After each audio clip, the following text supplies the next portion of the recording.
ابو ہریرہ رضی اللہ تعالیٰ عنہ سے یہ بڑا ایک ایمان افروز یہ واقعہ بھی موجود ہے کہ آپ ارشاد فرماتے ہیں کہ ایک آدمی سیدنا صدیق اکبر رضی اللہ تعالیٰ عنہ کو گالی دیتا تھا، گالیاں دیا کرتا تھا، اور یہ بہت بڑی ایک بات ہے، اور آج کے زمانے کے لحاظ سے بھی لوگوں کے لیے اور قیامت تک کے لیے جو بھی مخالف ہے سیدنا ابو بکر صدیق رضی اللہ تعالیٰ عنہ، اور ان کے لیے بہت بڑا ایک سبق ہے، کیونکہ آج لے ان کی پناہ، آج مدد مانگ ان سے، کل نہ مانیں گے قیامت کو اگر مان گیا۔ نبی پاک علیہ السلام نے فرمایا تھا جس نے میرے ان خلفائے راشدین کو سیدنا ابو بکر، عمر، عثمان و علی رضی اللہ تعالیٰ عنہم، بلکہ ایک حدیث شریف میں ہے کہ نبی پاک علیہ السلام نے فرمایا میرے صحابہ کو برا کہہ کر مجھے تکلیف نہ دیا کرو، میرے صحابہ کی تعریف کر کے جو ہے وہ مجھے خوش کیا کرو، جس نے میرے صحابہ کی تعریف کی ہے اس نے مجھے خوش کیا ہے، اور جس نے مجھے راضی کر لیا اس نے اپنے رب کو راضی کر لیا۔ تو حضرت ابو ہریرہ رضی اللہ تعالیٰ عنہ کہتے ہیں کہ ایک آدمی نبی پاک علیہ السلام کے سامنے سیدنا ابو بکر صدیق کو گالیاں دے رہا تھا، نبی پاک صلی اللہ علیہ وسلم وہاں پر موجود تھے اور حضور چپ تھے، حضرت ابو بکر صدیق رضی اللہ تعالیٰ عنہ بھی چپ ہے۔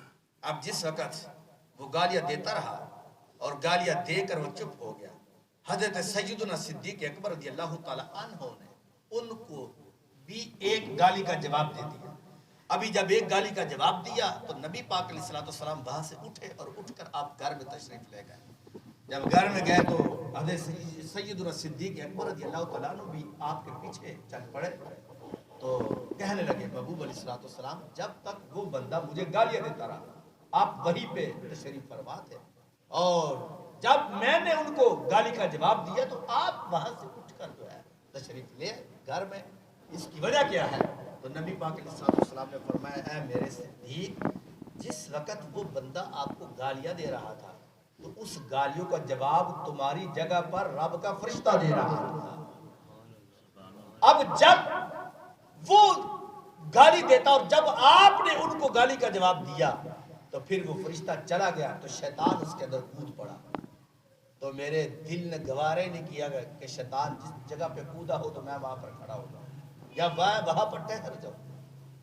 اب یہ ڈیوٹی تو رب کریم نے فرشتوں کی لگائی ہوئی ہے کہ جو کوئی سیدنا صدیق اکبر رضی اللہ تعالیٰ عنہ کو اگر معاذاللہ کو گالی یا برا کہتا ہے تو وہ سوچے کہ وہ دنیا کے اس یعنی طاقت اور پیسے کے بل بوتے پر تو وہ اپنی گردن کو اکڑائے گا، لیکن یہ سوچے کہ دوسری طرف فرشتہ اس کے اوپر لعنت بھیج رہا ہوتا ہے، اس کے لیے فرشتہ مقرر ہوتا ہے، ادھر وہ معاذاللہ سیدنا صدیق اکبر کے بارے میں لفظ نازیبا کہے، ادھر فرشتہ ان کے اوپر لعنت بھیج رہا ہے، اس لیے کہ اس نے سرکار کے اس غلام کو جن کے بارے میں سرکار نے فرمایا تھا کہ ابو بکر صدیق رضی اللہ تعالی عنہ اخی فی الدنیا والآخرہ، وہ میرے دنیا میں بھی بھائی ہیں میری آخرت میں بھی بھائی ہیں، تو جو سرکار کے بھائی کو جو ہے وہ ایسا کہے تو ان کے بارے میں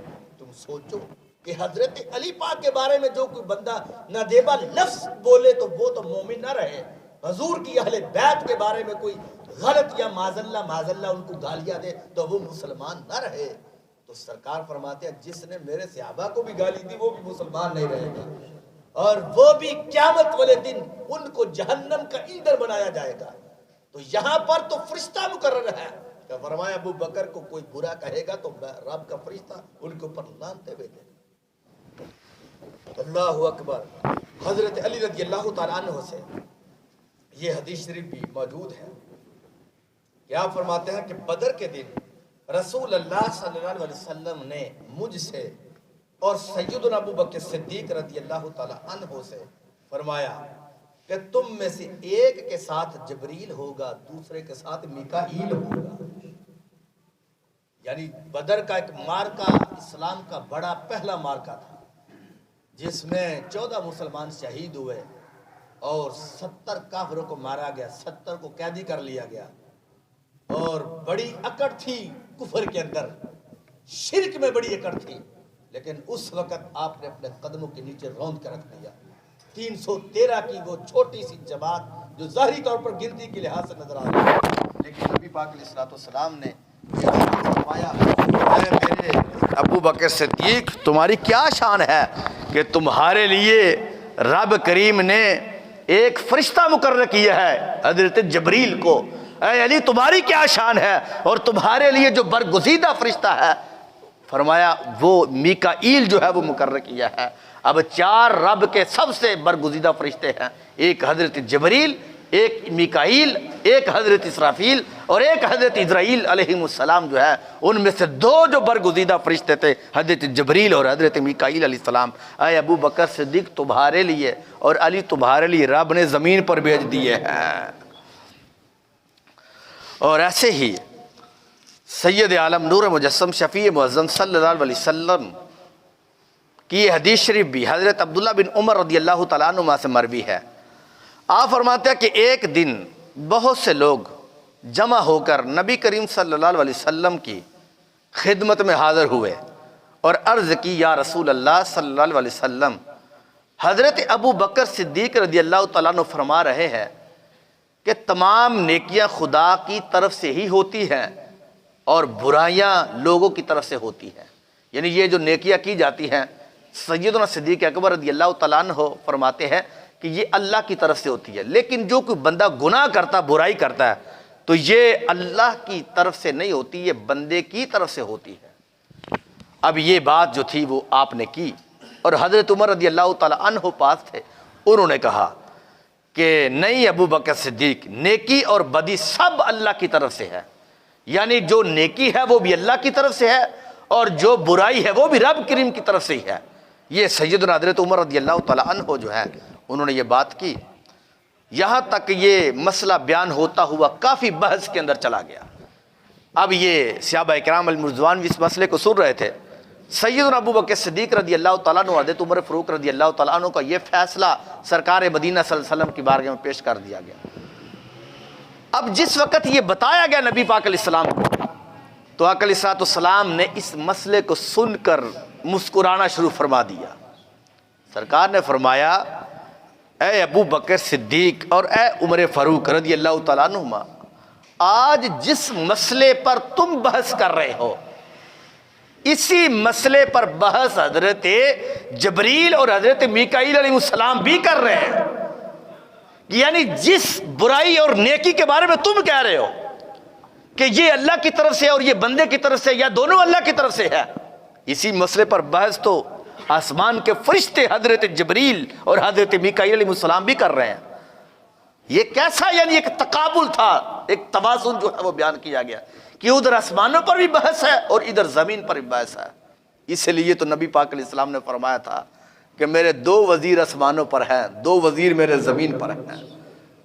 آسمانوں کے وزیر حضرت جبریل ہیں، حضرت میکائیل علیہ السلام ہیں، اور زمین کے وزیر سرکار فرماتے ہیں ابو بکر صدیق ہے اور حضرت عمر فاروق ہیں رضی اللہ تعالیٰ عنہما۔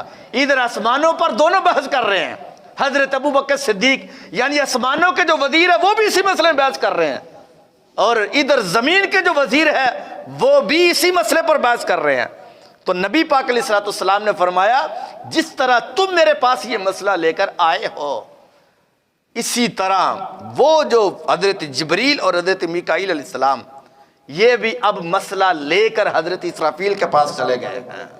تیری نظر خار دار شب میں گلاب تحریر کر چکی تھی، اجاڑ نیندوں کے خواب میں انقلاب تحریر کر چکی تھی، میرے ذہن کے فلک پر جو سوال چمکے تو میں نے دیکھا آقا تیرے زمانے کی خاک ان کا جواب تحریر کر چکی تھی۔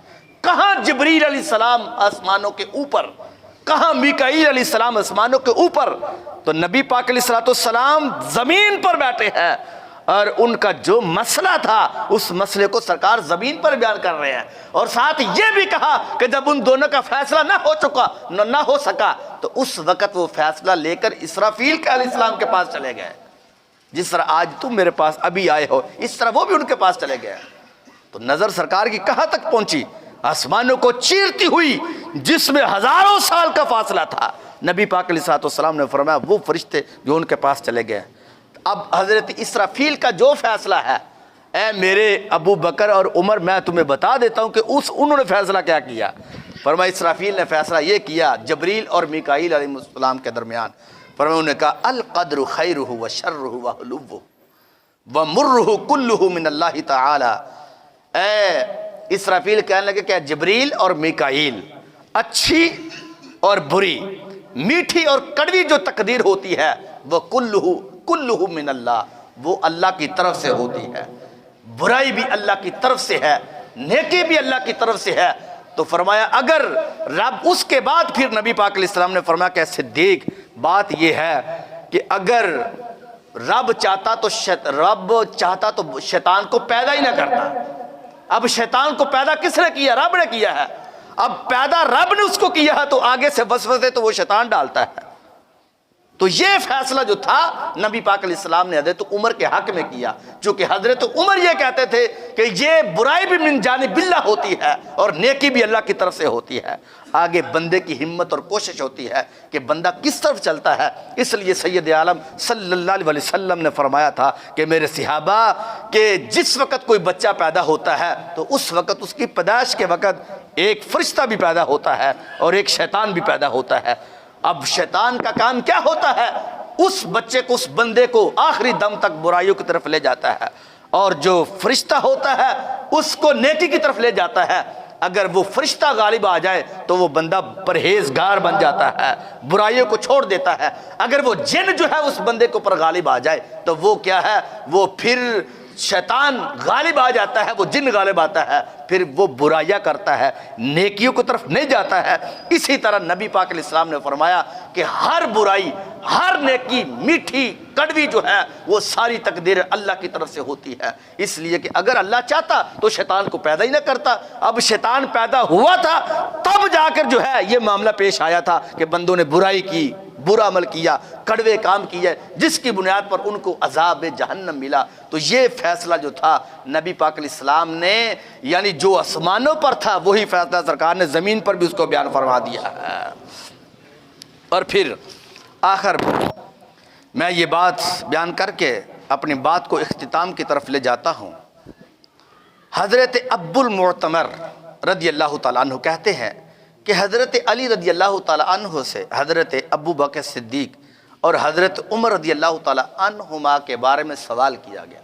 حضرت علی سے سوال کیا گیا حضرت ابو بکر صدیق، حضرت عمر فاروق رضی اللہ تعالیٰ عنہ کے بارے میں۔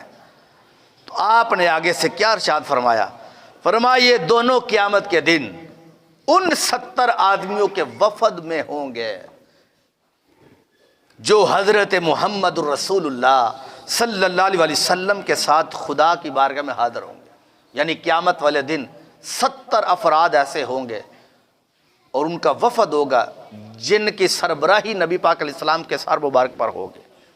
سرکار اللہ کی بارگاہ میں، یعنی جو 70 آدمی داخل ہوں اللہ کی بارگاہ میں پہنچیں گے، سب سے پہلے نمبر پر پتہ سفارش کے لیے پہلے بھیجا جاتا، آگے مقدمۃ الجیش جو ہوتا ہے، آگے جو بھیجا جاتا ہے، نبی پاک علیہ السلام فرماتے ہیں حضرت علی پاک فرماتے ہیں کہ 70 جو آدمی ہوں گے، فرمایا ان 70 آدمیوں میں نام حضرت ابو بکر صدیق کا بھی ہوگا، حضرت عمر فاروق کا بھی ہوگا رضی اللہ تعالی عنہما۔ آپ فرماتے ہیں پتہ کیوں؟ فرمایا پھر آگے آپ نے اس بندے کی اصلاح کرتے ہوئے پھر آگے کیا ارشاد فرمایا؟ فرمایا میں تمہیں بتاؤں کہ ابو بکر اور عمر کیا ہے؟ آپ فرماتے ابو بکر اور عمر وہ ہیں کہ جس وقت حضرت موسیٰ علیہ السلام اس دنیا میں ظاہری طور پر موجود تھے، انہوں نے جس وقت نبی پاک کی امت کو دیکھا ان میں ابو بکر صدیق کو دیکھا اور ان میں حضرت عمر فاروق رضی اللہ تعالیٰ عنہما کو دیکھا۔ تو حضرت موسیٰ علیہ السلام نے سوال کر دیا کہ اللہ یہ دونوں مجھے عطا فرما دے، ابو بکر مجھے دے دے، عمر مجھے عطا فرما دے۔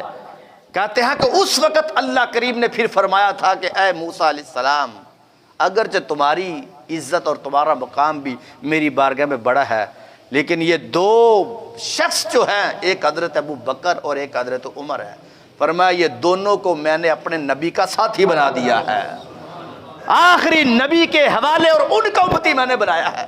یعنی آپ سوچیں، اس سے اندازہ لگائیں کہ حضرت موسیٰ علیہ السلام کتنے برگزیدہ بندے ہیں رب کے۔ نبی پاک علیہ السلام کے بعد سب سے زیادہ اگر کسی کی امت ہوگی تو نبی پاک فرماتا ہے وہ حضرت موسیٰ علیہ السلام کی ہے۔ وہ حضرت موسیٰ علیہ السلام کی امت ہے سب سے زیادہ نبی پاک علیہ السلام کی امت کے بعد. تو وہ کہتا ہے کہ اللہ مجھے ابو بکر دے دے, عمر فاروق دے دے. رب نے فرمایا نہیں, ابو بکر بھی نبی پاک کو دے دیے ہیں اور حضرت عمر بھی آخری نبی کو عطا فرما دیے.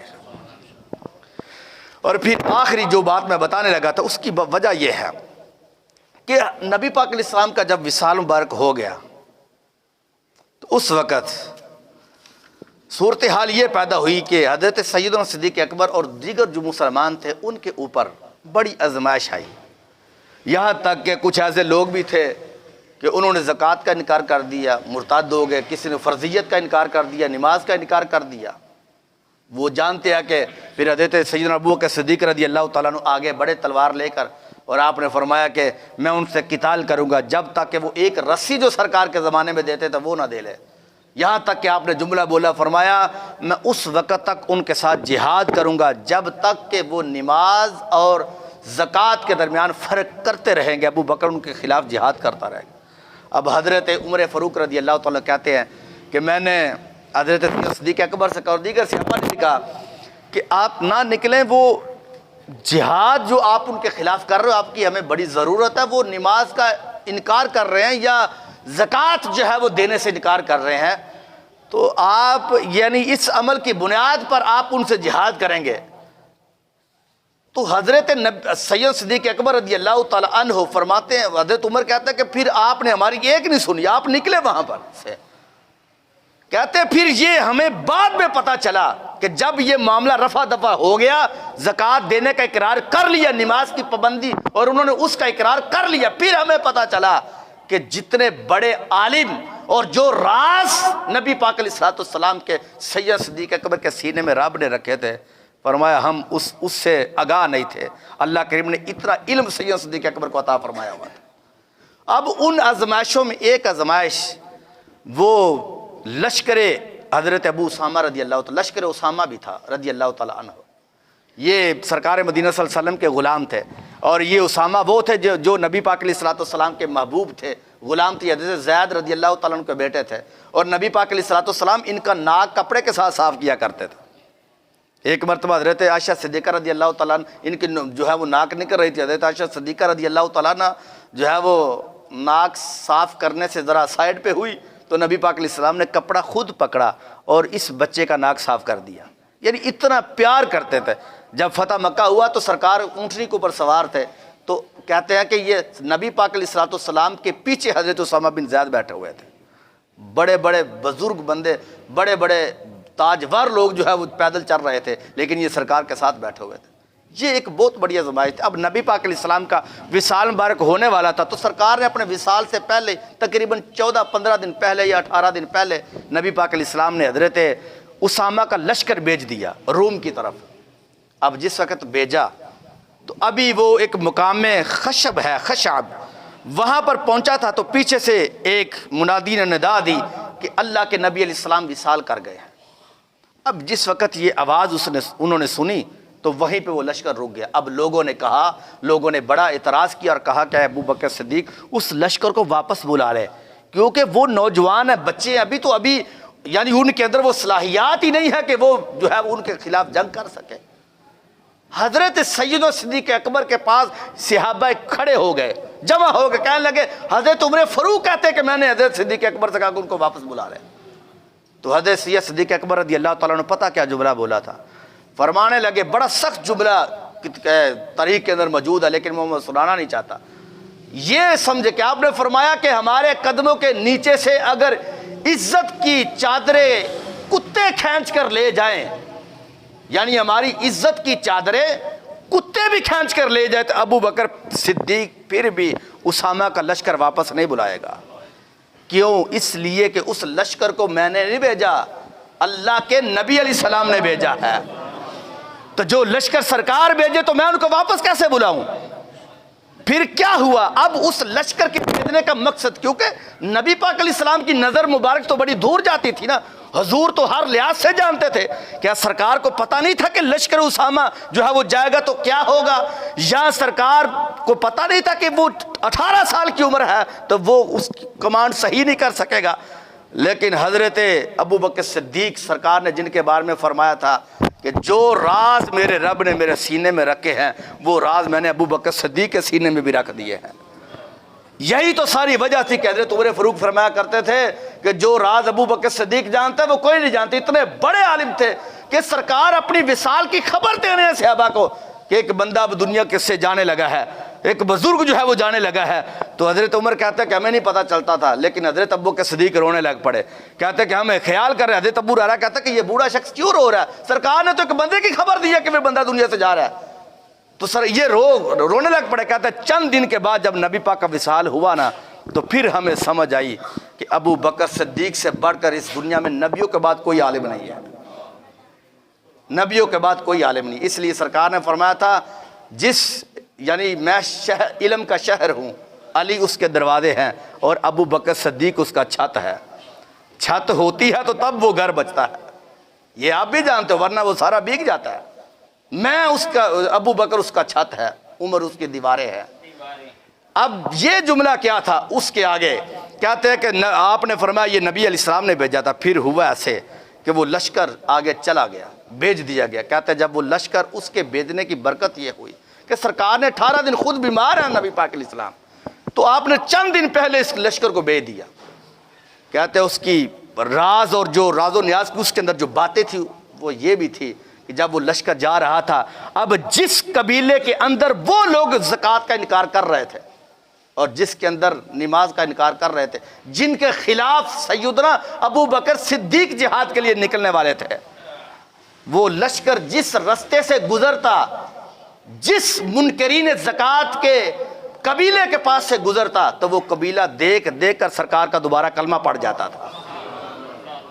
وہ نماز کا جو انکار کرتا تھا، اتنا ڈر اور خوف پیدا ہوا نبی پاک علیہ السلام کے اس لشکر کا کہ جنہوں نے کہا تھا کہ ہم زکوٰۃ نہیں دیں گے، ہم نماز نہیں پڑھیں گے، تو وہ اتنا خوف زدہ ہوا کہ انہوں نے دوبارہ سے توبہ کی، اللہ کے حضور معافی مانگی کہ یہ تو اتنا خوف، یعنی جس کی کمان جو ہے، کمان ایک نوجوان لڑکے کے پاس، اور اتنا وہ سخت لشکر ہے۔